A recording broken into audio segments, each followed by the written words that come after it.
सतीश नांदल हालांकि पुराने चौरी देवीलाल के परिवार से जुड़े हुए हैं। जी। चौरी ओम प्रकाश चौटाला की पार्टी में रहे।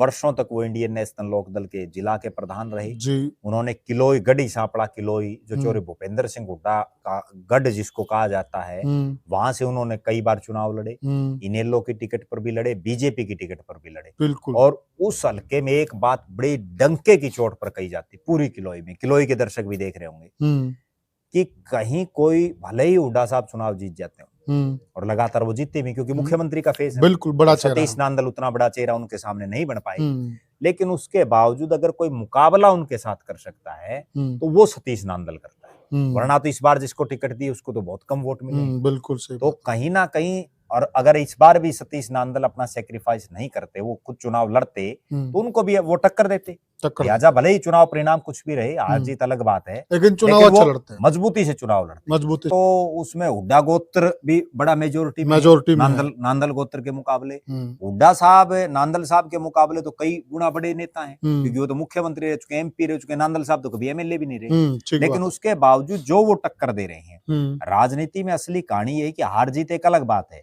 आप चुनाव किस मजबूती से लड़ते हैं। लोग वोट दे ना दे वो भी एक सेकेंडरी चीज, राइट बात है। वो तो कई बार माहौल बन जाता है, आखिरी एक दिन में भी चुनाव बदलते देखे हैं। बिल्कुल राइट बात है। तो सतीश नांदल का अगर राजनीतिक हम देखें सिनेरियो, वो प्रदेश के उपाध्यक्ष, पार्टी में प्रदेश अध्यक्ष के बाद दूसरा बड़ा पद है। हालांकि महामंत्री को भी संगठन के हिसाब से पावरफुल माना जाता है जी।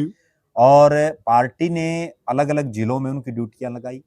आदमपुर बाई इलेक्शन में जिन गांवों में उनकी ड्यूटियां लगाई, जाट बाहुल्य गांव में, और वहां पार्टी को ये उम्मीद नहीं थी कि इतने वोट आएंगे, लेकिन वहां भी सतीश नांदल ने वो करके दिखाया, अच्छा परफॉर्मेंस। और उनकी एक सबसे खास बात ये रही कि जिस तिजारा में उनको वहां प्रभारी लगाया गया राजस्थान में, जहां से जो बाबा बालकनाथ चुनाव लड़ रहे थे, बिल्कुल, तो वहां उन्होंने जिस ढंग से मैनेज किया पूरा चुनाव के प्रभारी वो थे, और जिस ढंग से उन्होंने मैनेज करके और बाबा जी को वहां से जिताया, वो भी वास्तव में उनका जो है एक बहुत ही जो है जिनकी जितनी प्रशंसा की जाए वो कम है।